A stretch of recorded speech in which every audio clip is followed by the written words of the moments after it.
ఇతిహాస రహస్యాలు వీక్షకులకందరికీ కనుమ శుభాకాంక్షలు, శుభోదయం.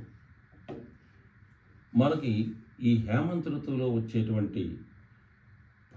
ఋతువులో పుష్యమాసంలో వచ్చేటువంటి వరుస 3 పండుగలలో 3వ పండుగ కనుమ అనేటువంటిది మనకందరికీ తెలుసు. అయితే ఈ కనుమ అనేటువంటి పండుగని ఎందుకు చేసుకుంటున్నాం, ఎలా చేసుకుంటాం అంటే, మొదటి రోజు పండుగ భోగి. ఆ రోజున ఎక్కడెక్కడ ఏ దూర ప్రదేశాల్లో ఉండేటువంటి వారందరూ కూడా మన ఇళ్ళకు రావడం జరుగుతుంది.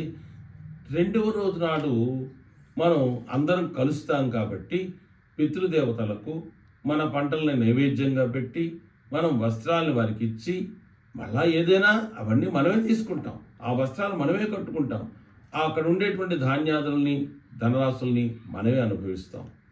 ఇదంతా బాగానే ఉంది. ఇది కాకుండా అది రోజు అంటే ఆ పితృదేవతలకు ఇచ్చిన తర్వాత మన ఇంట్లో చాలామంది నౌకర్లు ఉంటారు, చాకర్లు ఉంటారు, పనివాళ్ళు ఉంటారు. వీళ్ళందరికీ కూడా అంటే వీళ్ళందరికీ ఈ వస్తువులు మన వస్త్రాధికాలు ఏవైతే ఉన్నాయో వాటిని అందరినీ పంచిపెడతారు. సరే, అయిపోయింది. కానీ అసలైనటువంటి వ్యవసాయదారుడికి అసలైనటువంటి బంధువు ఒకరున్నారు. ఎవరయ్యా అంటే ఎద్దులు. అంటే ఆ కాడి బండి 2 కూడా సక్రమంగా ఉంటేనే ఈ సంవత్సర గ్రాసం అనేటువంటిది ఆయన తెచ్చుకోగలడు, మనకి కూడా అందించగలడు.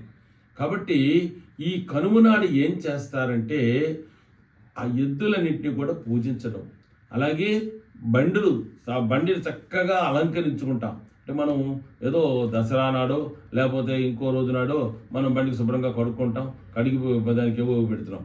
అలాగా ఇక్కడ కూడా ఏమవుతుందంటే ఈ బండిని శుభ్రంగా బండికి చుట్టూ బొట్లు పెడతారు. అలాగే ఈ పశువులు ఏవైతే ఉన్నాయో పశువులన్నింటినీ కూడా పూజించడం అనేటువంటిది జరుగుతుంది. అంటే అవి కూడా వ్యవసాయదారునికి బంధువులు అన్నమాట. మనం ఎలాగైతే సహాయ సహకారాలు అందిస్తామో అవి కూడా వారికి సహాయ సహకారాలు అందిస్తాయి. కాబట్టి ఇటువంటి సత్సంప్రదాయములతో కూడినటువంటి పండుగలు ఇవి.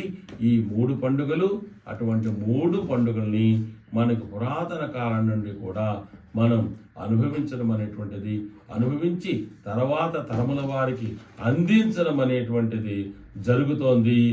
జై జవాన్ జై కిసాన్ అనేటువంటి నినాదం మనం ఎలాగైతే ఇస్తున్నామో, ఇక్కడ కిసాన్ తప్పనిసరిగా దేశానికి వెన్నెముక రైతు. కాబట్టి అటువంటి రైతులు చక్కగా చూసుకుని వారి బంధువులైనటువంటి ఆ పశువులను కూడా ఆదరించుకునేటువంటి పండుగ ఇది. ఈ విధంగా మనకి పురాతన కాలం నుండి వస్తున్నటువంటి పండుగలు, వాటిని ఆచరిద్దాం, పురాతన సంప్రదాయాల్ని మనం ఆచరిద్దాం అని చెప్తూ కనుమ శుభాకాంక్షలు అందరికీ తెలియజేస్తూ శుభం.